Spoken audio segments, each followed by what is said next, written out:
Ndị ogo ya mana ege m ntị, kedu ka ị mere, kedu ka ekesa ya, kedu kwanne ka mvazi si egwu ji eji n'aka na ọ na-aga nke ọma, ma ọ bụ na anaghị aga nke ọma, nwee dị n'ọbụ nwa mgbe nta ya bụ ihe dị ọkụ ga-ajụ oyi. Afọ mbụ ọmalịcha Ada Igbo, ya bụ na nke a bụ mgbe na-esere m, echefukala ka ị sọskraịbụ. N'isiokwu anyị tata, anyị chọrọ ịkọwa ka obodo Amagunze si wee malite.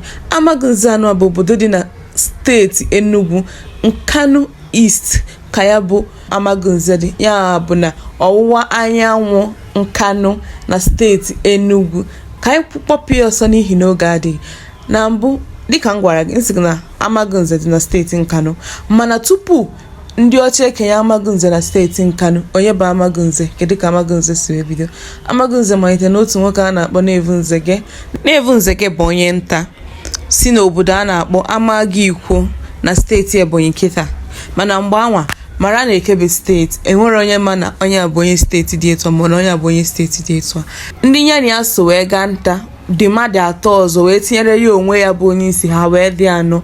Afa ndị anwa bụ Njọkụ Aniagom, Achara Ọmaji nakwazi Ọkpara Ọnụma, wee tinyere Nevunzege anwa, o wee bụrụ mmadụ anọ. Ha kpọ nkịta ha wee bịaruo na ọfịa, nnukwute ọfịa ebe ha na-achụ nta. Nkịta ha wee chọpụta mmiri a na-akpọ Etavu, na kịta ka ha na-akpọ ya Etavu. Ebe anwa ka ha nọ wee biri, wee bido na-achụ nta na nnukwute ọfịa anwa. N'ọfịa anwa ka ha nọgidere wee chụgide nta. Ha wee kpebie na ha ga-ebizi n'ọfịa anụnwa, ya bụ na ha ga-anụ nwaanyị kpọrọ ya bata n'ọfịa wee birizie dịka nke ha. Oge anwa a wee chegide kedu afọ a ga-akpọ ya bụ obodo. Ha wee kpebie ebe ọ bụ na ha si n'obodo a na-akpọ Amagunze, ha wee wepụta Amagụ dịka afa, wee tinyezie ya Nze, ya bụ ngwụcha afa onye isi ha anwa. Chetakwa na ngwa gị n'afọ onye isi ha bụ Nevunzege, o wee tinyezie ya Nze anwa ka o weruzi wee tinyezie n'ime Amagụ anwa bụ obodo o si kpọkpọ. Etu a ka esi wee nwetazie afọ obodo anwa a na-akpọ Amagunze. Dịka m gwaburu gị na mbụ, a sị m na ọ bụ ndị nta mmadụ anọ bụ ihe chọpụtara obodo Amagunze anwa.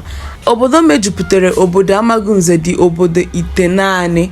Abịa na obodo iteghete anwa mejupụtara obodo Amagunze, naanị ihe ọ dị bụ obodo anọ. Obodo anọ abịa kesara wee mụtazie obodo iteghete anwa.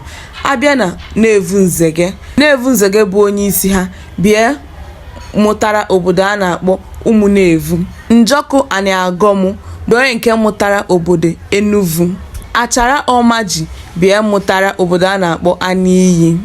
Ọkpara Ọnụma anwa bịa mụtaziri obodo a na-akpọ Ụmụọkpara na Amagunze anwa. Ya bụ ndị nta anọ anwa bịa mejupụtara obodo adịcha iche iche. Obodo anọ anwa bịakwara bịa mụsa wee dizie obodo iteghete mejupụtara obodo Amagunze. Obodo iteghete anwa bụ Ụkwọkani, Enuvu Ụnọ, Aniyi, Ụmụọkpara, Ụmụnevu, Enuvu Egu, Okeni, Osu nakwazi Onitsha. Amagunze bụ obodo metụtara obodo Ikwo, Izii, Iza, maka na Amagunze n'onwe ya bụ Nevunzege na ndị ntị bụ obodo Ikwo ka ha si. Ha nwechara ndị ha na ya bụ nwanne na Ikwo na Eza. Egwu ejiri wee mara ndị Amagunze bụ egwu a na-akpọ egwu ịkpa. Egwu ịkpa bụ egwu agha. Ndị na-agbakarị bụ ndị ọchịagha na ndị okwu na-eru n'ọnụ n'obodo bịa na-agbakarị egwu ịkpa anwa. Obodo ọzọ ha na Amagunze metụtara ọfụma bụ obodo Nome na Nara. Obodo dị etu ha na Amagunze anaghị anụ ọgụ, ha bụ nwanne. Onye Amagunze agaghị emepe onye Nome maọbụ onye Nara arụ. Onye Nara agaghịkwa emepe onye Amagunze arụ. Ha anaghị afụ ọbara onwe ha. Ifugo etu a ka obodo Amagunze siri wee malite. Kedu obodo ị chọrọ ka m gwa gị ka o siri malite? Gbaa mbọ fụ na idetụrụ m ya ka nwee ike chọọ nchọta ya ọfụma gwa gị ka obodo dị etu a siri wee malite. Ịghọtara? Ngwa ka emesịa, echefukwala ka ị sọskraịbụ. Ngwa ka emesịa. Daalụ maka isonyere n'ihe onyonyo anụ a. Ana m atụ anya na ị ga-esekwa m ihe onyonyo ndị ọzọ na-abịanụ. Ka emesịa.